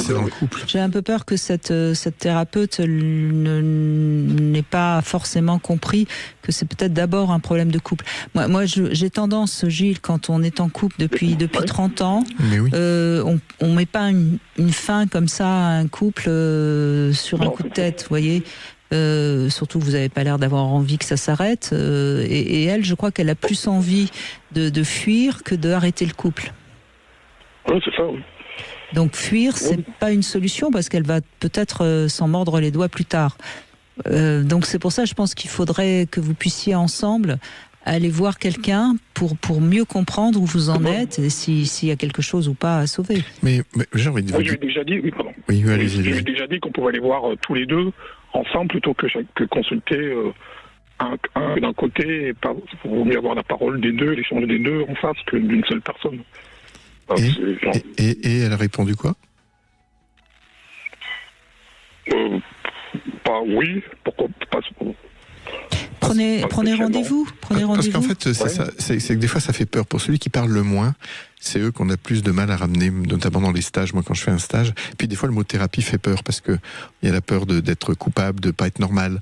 Et c'est pour ça que moi, maintenant, je fais des stages plutôt que des thérapies parce que les gens viennent plus facilement. Et ils se rendent compte qu'en fait ils veulent les mêmes choses, sauf qu'ils n'ont pas les mêmes façons de se protéger des blessures. On a les mêmes blessures dans le couple, on a les mêmes besoins qui n'ont pas été satisfaits enfant. Et quand on comprend ça, on devient plus partenaire, et souvent c'est juste une méconnaissance, et c'est qu'on n'arrive plus à se rejoindre, on perd la connexion. Et après 30 ans, je peux imaginer qu'on peut facilement perdre la connexion, et donc on a l'impression qu'il n'y a plus d'amour. Mais très souvent, je dis bien, ce qui se passe, c'est que c'est pas le manque d'amour qu'il y a, c'est le manque de connexion. Et l'amour se recircule. Donc ça vaudrait le coup, j'imagine que vous avez des enfants, même s'ils sont partis de la maison, peut-être. Oui, c'est la situation typique. Ils sont partis, la dernière est partie il y a moins d'un an, donc on se retrouvait un peu tous les deux dans le vide, quoi. C'était impressionnant. Oui, mais je pense qu'elle traverse une période elle va pas bien, et elle a envie de de fuir, de s'éloigner parce qu'elle ne se sent pas bien, et vous êtes un petit peu le bouc émissaire, comme on dit, hein. Donc je pense que ça vaut vraiment le coup. Si vous avez du mal à la convaincre, dites-lui que vous avez envie d'aller en thérapie pour mieux comprendre ce que vous n'avez pas bien fait, etc., etc. Vous voyez, mettez-vous en avant de manière à ce qu'elle se sente pas coupable ou en tout cas coincée. Hein, et aussi que de partir, de toute façon, c'est reporter le problème. C'est-à-dire, s'il y a d'autres relations, vous êtes jeune, s'il y a une autre relation, ça va être les mêmes défis qui vont revenir. Donc, d'où l'importance de pouvoir faire ça quand on a 30 ans de vie commune. Ça vaut le coup de faire ce chemin-là. Moi, je sais que je pourrais dire, appelez-moi en 10 minutes. Je veux dire, en général, quand j'ai les couples, quand l'autre ne veut pas venir et a envie de venir, je vous assure qu'il y a un avant et un après quand on vient, même simplement un stage. Donc, faites... moi, j'ai envie de continuer parce que je me dis que l'herbe n'est pas plus verte ailleurs. Hein, toujours évoluer, alors, changer. Après l'avantage, si vraiment vous allez faire une thérapie tous les deux, vous pourriez même aller voir quelqu'un qui est conseiller conjugal, voyez. Au moins, vous saurez si vraiment il y a quelque chose à sauver ou pas, parce que là, c'est une demande d'arrêter quelque chose sans savoir exactement pourquoi on arrête. Donc, vous voyez, ça n'a pas de sens. Ça n'a pas de sens pour elle non plus. Mais ça sera compliqué pour vous de la convaincre, peut-être parce que elle est peut-être dans son idée qu'il faut se sauver, hein. Et quand la femme réagit comme ça, c'est souvent très compliqué parce qu'en fait, elle pense que une fois seule, elle va pouvoir se créer, ça va pouvoir aller mieux, alors qu'en fait, très souvent, dans des cas, je sais pas si c'est votre cas, hein, mais dans des cas comme le vôtre, qui ressemblent au vôtre, ces femmes-là quittent et puis 5 ans, 10 ans après, elles sont toujours seules et elles regrettent parce qu'elles avaient quand même un bon compagnon et qu'elles n'arrivent plus à en retrouver un qui soit aussi chouette. Donc c'est pour ça, ça vaut vraiment le coup de pas partir comme ça sur un coup de tête. Tout à fait, c'est sûr. Il faut mieux, les problèmes, il faut les affronter plutôt que les fuir. Donc les fuir, ça n'a aucune... Oui, ça ne résout rien, je pense. Sauf que vous êtes quelqu'un qui sait affronter les choses. C'est pas le cas de votre femme. Et je suppose que dans votre couple, ça a toujours été vous qui avez essayé de diriger les choses et d'affronter les choses. Donc elle a suivi, si vous voulez. Hein, et donc là, essayez de... au pire du pire, si vraiment elle vous dit non, prenez un rendez-vous pour elle et vous. Oui. Et emmenez-la. Okay. Ça marche. Mais elle vous doit ça de toute façon, au moins. Merci Gilles, en tout cas. Gilles. Merci beaucoup. On va se quitter un court instant, on va se retrouver pour le Sexo Conseil. On va parler du dégoût sexuel. Tiens, voilà quelque chose d'intéressant aussi à développer. Et puis si vous avez envie de réagir, vous nous appelez au 0826 300 300. À tout de suite. Venez apporter votre témoignage et réagissez à l'émission en appelant dès maintenant le 0826 300 300. 14h-16h, Brigitte Lahaie, Sud Radio. Brigitte Lahaie, Sud Radio, le sexe au conseil. Alors, Claude Parisot, voilà un sujet délicat, le dégoût sexuel. Est-ce qu'on va dire à son homme, je suis désolée, mais ton odeur de transpiration, ça me dégoûte. c'est pas simple. Hein. Ça, c'est difficile. Et pourtant, c'est quand même un élément qui est très négligé de parler de dégoût sexuel. Et pourtant, les goûts et les couleurs, ça ne se discute pas. On peut avoir du dégoût pour quelque chose ou pour quelqu'un. Et je crois que dans un premier temps, il faut respecter ça. Alors, il peut être passager, mais il peut aussi être définitif, et à ce moment-là, c'est quand même très compliqué. Je sais que les odeurs dans la sexualité ont toute leur importance, mais parfois c'est un dégoût qui n'est pas d'ordre réel, c'est-à-dire on peut avoir le dégoût, par exemple, pour les rapports bucco-génitaux alors qu'on les a jamais faits. Et donc là, à ce moment-là, il faut savoir si c'est réellement... il faut préciser vraiment de quoi il s'agit. À quoi ça renvoie, qu'est-ce que ça évoque. Souvent, le dégoût est lié à l'impossibilité de se voir aussi dans telle situation. On peut avoir du dégoût, par exemple, de pratiquer la levrette parce qu'on a l'impression qu'on serait dans une position dégradante.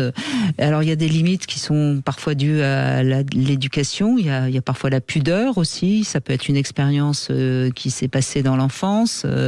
Ça peut aussi être une expérience a priori anodine, comme la vision d'un film qui aurait été vu avec un grand frère ou des parents et qui aurait provoqué une réaction excessive. Bref, en tout cas, le dégoût, ça doit être respecté. Il peut parfois être dépassé, mais il faut jamais passer en force, parce que de toute façon, quand ça dégoûte, si on passe en force, ça dégoûte encore plus, et c'est à ce moment-là le partenaire qui devient dégoûtant. Donc, prudence.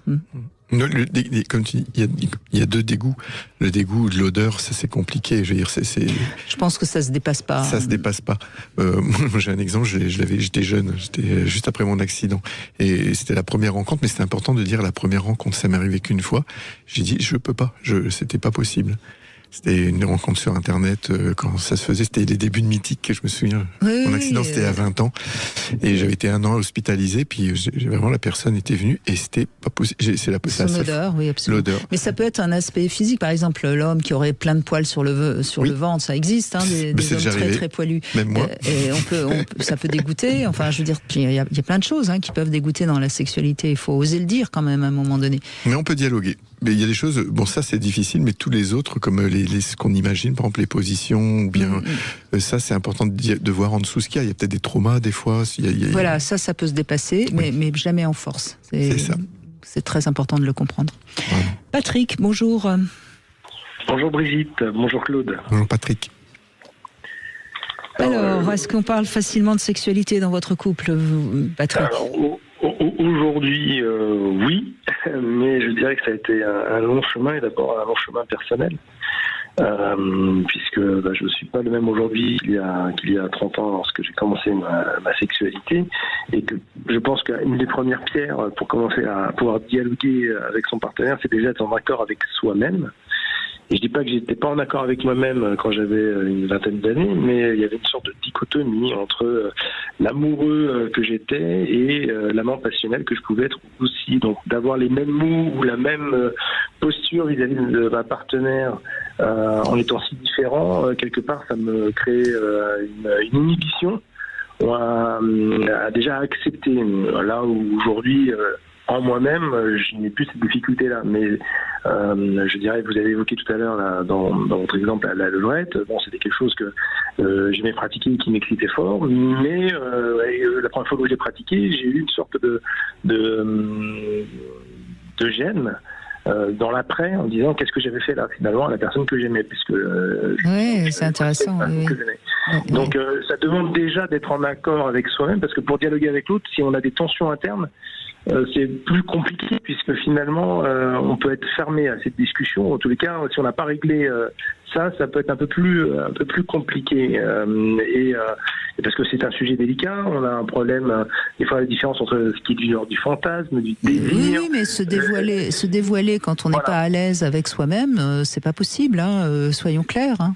On peut pas. C'est un apprentissage, je pense. Enfin, c'est compliqué de se dévoiler quand on n'est pas clair avec soi.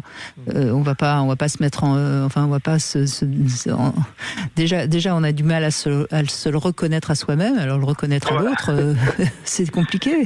Et pouvoir le dire, c'était compliqué. C'est presque le monde du silence parfois, je pense, autour de ce sujet. Bien sûr. Et qui peut être un sujet où finalement on rentre dans une zone de très gros inconfort. En tout cas, moi, je rentrais dans une zone d'inconfort. Et en plus, par la suite, dans une vie de couple, j'ai rapidement compris que ça pouvait être délicat, puisque finalement, lorsque on discute avec l'autre, ça peut être pris comme une demande ou un reproche.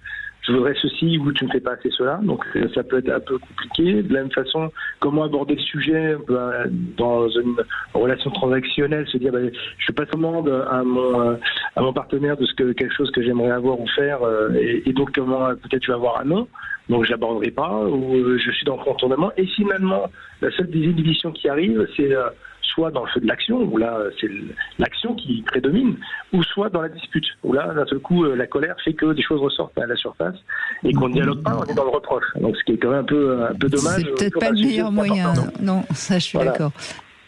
Oui. Et donc, ce qui a pour moi changé, à la fois, je pense avoir changé avec le temps, mais c'est vrai qu'avec ma partenaire actuelle, étant donné qu'elle est un peu dans la même phase, c'est-à-dire qu'il n'y a pas non plus de problématique interne dans laquelle l'expression serait compliquée, les choses se font aujourd'hui d'une manière beaucoup plus simplement, et surtout ce que j'ai noté, c'est qu'on peut en parler et on peut aborder le sujet d'une manière assez légère, même en dehors de toute action de séduction immédiate ou de mise en situation qui fait qu'on va aboutir dans la demi-heure qui va suivre à un rapport sexuel. C'est pour moi le bon baromètre de est-ce qu'on dialogue pas mal ou est-ce que c'est intéressant, c'est finalement cette distanciation potentielle avec l'objet même de la rencontre sexuelle avec ma partenaire. C'est qu'on a des espaces où on peut avoir des échanges sur ce thème. Alors ça va pas être chirurgical, mais ça va tout autour de ce thème-là, où je vais pouvoir évoquer 2-3 trucs, et elle aussi, mais ça peut totalement être déphasé par rapport au moment où on va se rencontrer en toute intimité. Moi, ce que j'ai envie de dire, quand je vous entends, c'est un ressenti, c'est que j'ai l'impression que c'est quand même beaucoup dans la tête, et que moi, l'invitation dans la sexualité, ce qui est important, c'est de parler vraiment de tout peut être dit, surtout ça dépend le degré d'intimité, c'est-à-dire qu'avec notre partenaire, ce qui est important, c'est de créer l'intimité, c'est-à-dire de pouvoir oser dire aussi sa vulnérabilité. Et ça, c'est vrai que c'est lié à la confiance ou l'estime qu'on a de nous-mêmes. Donc pour moi, le but de toute une vie, c'est apprendre à vraiment s'aimer comme on est.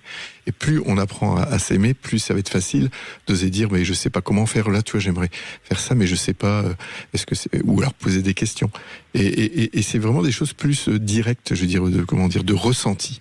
Nous, en tout cas, nous les hommes, je vois que les femmes, ce qu'elles demandent souvent, c'est qu'on parle de notre ressenti, de ce qu'on vit à l'intérieur. Est-ce que vous faites ça facilement ? Maintenant, oui. Mais il m'aurait fallu du temps. Vous me dites, oui, c'est presque toute une vie, ou pas loin. Mais oui, il faut. Oui, aujourd'hui, je peux, mais c'était pas le cas il y a une vingtaine d'années. Oui, c'est ça. C'est avec l'expérience, et puis aussi apprendre à se connaître et à mieux s'aimer. J'ai bien entendu aussi. Oui, il y a ça, bien sûr, et d'être tranquillisé par rapport à la sexualité, ce qui n'est pas quelque chose, à la fois c'est quelque chose de très instinctif et on peut paraître presque primaire, et on peut, ceci dit, non, c'est pas si simple que ça, et ça bouscule beaucoup de choses dans notre personnalité. Moi, il m'a fallu du temps, donc j'ai pas la recette miracle ou j'ai pas la méthode à appliquer et à partager avec les auditeurs. J'ai juste c'est le temps et en effet, de s'accepter soi-même, finalement, et d'être en paix avec soi-même. Et ça voilà, il m'a fallu une vingtaine d'années. Et pour ça, pour moi, c'est vraiment de dire ce dont on a envie, de dire ce dont on n'a pas envie, de dire ses limites, de dire des vrais oui, des vrais non. Quand on dit non, c'est vraiment un non, c'est pas. Et quand je dis oui, c'est vraiment vérifier que c'est oui. Et puis c'est aussi, si on a envie de quelque chose, de demander à l'autre, au lieu d'attendre que l'autre le devine aussi. Et dans la sexualité, pour moi, tout est possible. Quand je veux dire, c'est ce que j'invite vraiment aux auditeurs, c'est oser en parler, mais en parlant de vous, jamais en disant, en parlant de l'autre. Ça, c'est mais en même temps, ce qui reste quand même toujours très compliqué dans la sexualité d'un couple, c'est qu'il y a des choses qu'on croit, et c'est là je reviens sur ce que vous disiez du cérébral, hein, il y a des choses qu'on croit qu'on va pas aimer, et puis dans le feu de l'action, finalement, ça va parfois nous plaire, enfin je veux dire, et c'est toujours cet inconnu, quoi. La sexualité, ça reste quand même un mystère, quoi qu'on en dise, et moi c'est ce que je trouve passionnant justement dans la sexualité. D'ailleurs, on le voit bien, hein, tous les auditeurs qu'on a eus depuis 14 heures disent qu'entre le moment où ils ont commencé leur sexualité et 20-30 ans après, c'est plus les mêmes, et ça peut encore bouger, et ça bouge toute notre vie. Donc c'est pour ça que ça reste quand même quelque chose de très très mystérieux, et c'est pour ça que on ne parlera jamais complètement, parfaitement bien de sexualité entre nous, et c'est pour ça que c'est un sujet difficile, mais en même temps c'est pour ça qu'il faut en parler, quoi. Et je crois que surtout l'un des pièges, en tout cas un des systèmes qui se met en place, que moi j'ai pu vérifier, c'est que quand au début tout se passe bien et que ça fonctionne, on aura tendance à aller dans cette zone entre guillemets de confort, de bien reproduire ce qui s'est bien passé la dernière fois pour arriver au même résultat, et peut-être d'être moins curieux ou d'être plus prudent finalement. Mais pourquoi aller se mettre en danger quand ça marche bien, quoi, hein, parce que voilà. C'est quand même aussi dangereux, la sexualité. Oui, et que, paradoxalement, quand ça va trop bien ou que c'est trop, entre guillemets, pépère, certains vont dire, moi j'ai besoin de nouveautés, j'ai besoin d'un autre partenaire pour justement redécouvrir. Donc on s'enferme dans un cercle un peu contraignant qui fait qu'on ne va pas vers du mieux, mais on va vers la routine, ce qui n'est pas forcément... qui n'est pas bon non plus. Je sais bien, c'est pour ça, je crois que vraiment, moi je suis persuadée qu'il n'y a pas de recette, mais en même temps, si on n'en parle pas du tout, ça marche pas. Donc il faut oser. Et oser, c'est pas ce qu'il y a de plus facile pour la plupart des gens. Et créer de la nouveauté. Ce qui est sûr, c'est la nouveauté. Ouais. C'est la nouveauté, certes, mais dans le dialogue, je crois que il est important. En tout cas, moi, j'ai noté ça. Hein, c'est d'en parler. Enfin, pas exclusivement, hein, on peut en parler quand on fait l'amour, on peut en parler avant, etc. Mais aussi d'ouvrir la discussion ou le dialogue sur le sujet en dehors d'un contexte de proximité avec l'acte lui-même. Ça dépend des gens, mais pourquoi pas Moi, ça me permet, enfin, en tant qu'homme, ça me permet en fait d'évoquer des sujets, de mettre des petits cailloux dans une direction, sans jamais d'ailleurs dire que c'est obligatoire ou que c'est... mais voilà, ça permet de semer en fait des choses dans l'autre finalement. Des petites graines. Exactement. Ça peut ouvrir des points, du moment que ça reste ouvert et que c'est pas, je dirais, un bon de commande qu'on fait sur justement Internet, en disant voilà, la prochaine fois, moi, vraiment ce qui me plaît bien, voilà les 5 points que je voudrais avoir l'an prochain, rapport sexuel. Ça marche pas trop, je pense. Non, mais votre méthode est pas mal, on est d'accord, c'est pas mal. Moi j'en ai une, il y a des jeux des fois où il y a des thèmes, on les tire. Et on n'aurait pas parlé de ces sujets-là, mais voilà, il y a plein de jeux aussi sur le thème de la sexualité. Aujourd'hui, il y a quand même de quoi se nourrir, voilà, ça, exact. c'est sûr. Il y en a plein. Merci beaucoup, Patrick. On fait une petite pause et on va conclure avec Edith dans un instant. 14h-16h, Brigitte Lahaie, Sud Radio. 14h-16h, Brigitte Lahaie, Sud Radio. Claude Parisot est avec nous, et je rappelle que vous êtes thérapeute mais également sexothérapeute, et que vous faites des stages pour couples qui ont envie de réveiller leur sexualité, parce qu'elle n'est jamais morte, la sexualité, mais elle est souvent très très très endormie. Comme dit Philippe Arlin, j'aime bien sous beaucoup de dossiers, hein. Mais elle n'est jamais morte. L'élan vital, le désir n'est jamais mort, donc, mais parfois il faut aller vraiment le titiller parce qu'il est très très très très loin. Donc vous faites des stages et on peut vous s'inscrire si on veut faire un stage avec vous. Bonjour Edith. Bonjour, merci de me recevoir. Je vous en prie. Bonjour Edith. Claude Parisot. Bonjour. Voilà, bonjour. Donc vous êtes en couple depuis pas mal d'années, je crois. Alors j'ai été en couple pendant 26 ans. Je suis partie parce que la situation était vraiment intenable. Et depuis donc que j'ai une relation sexuelle, une activité sexuelle, dirons-nous, bon, pas normale, mais enfin, bon, il y a du monde, un petit peu, de temps en temps. Voilà, je me laisse pas aller, dirons-nous. C'est bien, vous avez raison. Voilà, je dirais que j'étais tout à fait d'accord avec ce que disait l'auditeur précédent. La communication est très importante. Tout dépend du vécu que l'on a eu. Pour les non-dits, par exemple, le formatage, l'éducation que l'on a eue. Tout dépend aussi de l'importance que l'on porte à la sexualité. Aussi, il faut être à l'aise avec soi-même, avec son corps, parce qu'il y a ce que l'on exprime. Exprimer ses désirs est important, c'est pas facile. Moi-même, je n'arrive pas toujours à exprimer ce que je veux, ni dans n'importe quelle situation. C'est vrai. C'est se montrer vulnérable que d'exprimer ses désirs, et notamment pour les femmes. Ah, tout à fait, tout à fait. Et après, il y a le non-dit, effectivement, le toucher, le ressenti, l'odeur, comme vous disiez là tout à l'heure. Ce sont des choses qui peuvent bloquer. Donc, rien n'est facile. Et il faut... La sexualité n'est jamais morte, ça c'est vrai aussi. C'est important de l'entretenir. Enfin, tout dépend de l'importance que l'on porte au sujet. Mais voyez, il y a un sujet qu'on n'a pas abordé et que j'aimerais quand même avant la fin de l'émission aborder, parce que là j'entends, vous faites des rencontres, c'est des rencontres différentes, etc., etc. Oui. Il y a une chose très importante dans la relation sexuelle entre un homme et une femme, c'est quand même la taille du pénis et le vagin qui est plus ou moins large, plus ou moins étroit. Et parfois, ça demande un peu plus de préparation. Est-ce que face à un homme qui serait très très très fort membré, on va lui dire oula, il va falloir y aller doucement, vous voyez. Et pourtant, c'est indispensable de le dire. Et je suis sûre qu'il y a beaucoup de femmes qui n'oseraient pas le dire, et il y a beaucoup d'hommes qui sont peut-être avec un membre un peu imposant, qui n'osent pas prévenir. Vous voyez, et ça montre bien. Ok, on va parler on va communiquer, on va parler de sexe, mais ça montre bien qu'il y a plein de choses qui ne sont pas dites. Vous êtes d'accord? Oui, complètement. Ah oui, autour et tout ça, oui, tout à fait. Il faut être prêt, comme disait M. Parisot il y a quelque temps, il disait que il y a les prémices, tout ce qui est relationnel auparavant, faire des petites surprises, une conversation.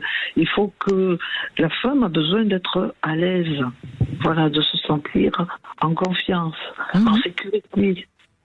Voilà. Je me souviens de cette émission où on disait que les préliminaires ne commençaient pas 5 minutes avant l'acte sexuel, c'était dès le matin, c'était un sourire, c'était une parole valorisante, ça peut être un geste, voilà, c'est toute la journée où il y a les préliminaires, et c'est ça qui ouvre et le cœur et le sexe. Et voilà. Moi, je suis entièrement d'accord là-dessus. Mais oui, voilà. C'est compliqué, et il y a des tas d'interprétations qui se font aussi. Alors même dans les couples, les vieux couples qui sont ensemble depuis tant d'années, il y a des interprétations qui sont parfois fausses parce que je sais pas, la femme aura mis une robe un peu nouvelle, l'homme il va se dire ça y est, ce soir c'est bon, alors que c'est pas du tout dans cet esprit-là. Et si on parle pas du tout, ça crée des tas de malentendus. Exactement.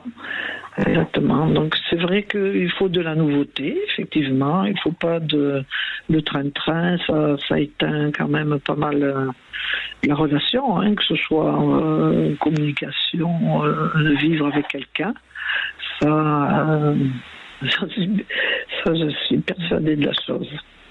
Mais aujourd'hui, vous n'avez pas une relation stable, si j'ai bien compris. Vous avez des... moyen, je dirais. J'ai des gens que je suis. J'ai une ou deux personnes que je suis, avec qui c'est suivi. D'accord, vous seriez presque polyamoureuse alors. Peut-être. On pourrait rentrer dans le système, mais bon, non, pas de couple. Non, je ne recherche pas. C'est ça, vous avez plusieurs relations en fait. Ouais. Voilà, mais bon, ça se passe bien. Oui. Et puis grâce aux sites de rencontres aujourd'hui, c'est quand même beaucoup plus facile d'être comme ça. Hein. Il y a quand même, les relations ont beaucoup évolué et ont beaucoup changé quand même depuis quelque temps. Oh oui, tout à fait. Voilà ce que je voulais dire. Mais donc, vous arrivez quand même à parler sexualité, vous? Oui, j'arrive à parler sexualité, mais bon, tout dépend de la personne avec qui je suis en face. Si je me sens bien, je vais m'éclater. Mais d'autres, je serai beaucoup plus réservée. Parce que je n'aurais pas envie de raconter certaines choses. J'aurais de la retenue. Il y a des choses qui ne sont pas faciles à raconter ou à exprimer avec mon vécu. Voilà. Oui, et ça revient, ce mot de confiance. Il faut se sentir en confiance finalement avec l'autre pour pouvoir se dévoiler et dire et parler de ses désirs. Oui, c'est tout à fait. Et vous illustrez bien ça, c'est-à-dire que on ne peut dévoiler que des choses intimes que si on se sent en confiance et entendu surtout par l'autre. Exactement. De sentir une écoute. Donc, et j'entends que pour vous, vous accueillez ce qui est. C'est-à-dire que j'ai l'impression que vous êtes quand même, si la personne ne parle pas beaucoup, vous allez en dire moins, mais vous allez prendre le bon côté de la personne. Et puis, si la personne elle est plus, elle parle davantage, où il y a plus de sécurité au niveau de la parole, vous allez aller un peu plus loin. Oui, tout à fait. Eh bien, merci beaucoup Edith.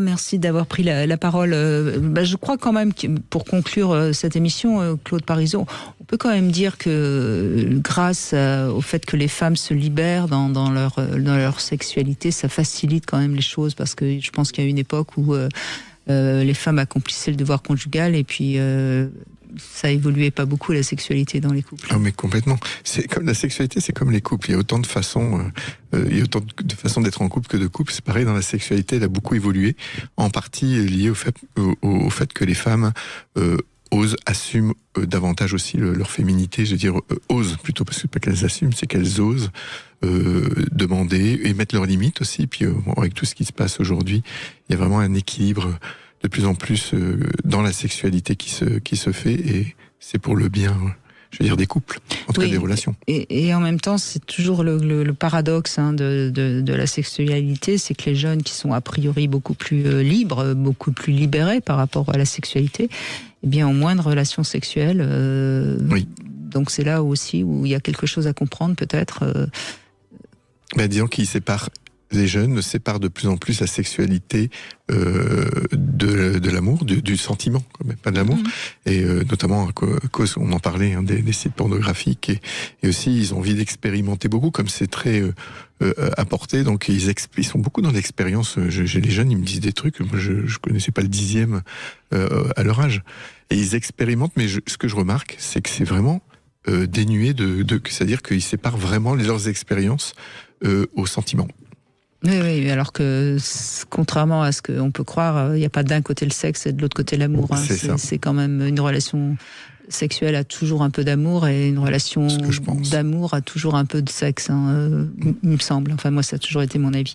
Et je crois que vous êtes d'accord avec moi. Merci Claude Parisot. Je rappelle le titre de votre livre, Réenchanter son couple. C'est aux éditions Erol. Merci à vous. Merci. Demain, on sera avec Ariane Calvo et on va parler de nos peurs. Comment on peut se débarrasser de nos peurs qui ne sont pas justifiées, parce qu'il y a des peurs qui sont utiles, et évidemment, on en parle avec Ariane Calvo. Et puis tout de suite, vous retrouvez Marie pour C'est votre avenir. Sud Radio, votre attention est notre plus belle récompense. Merci à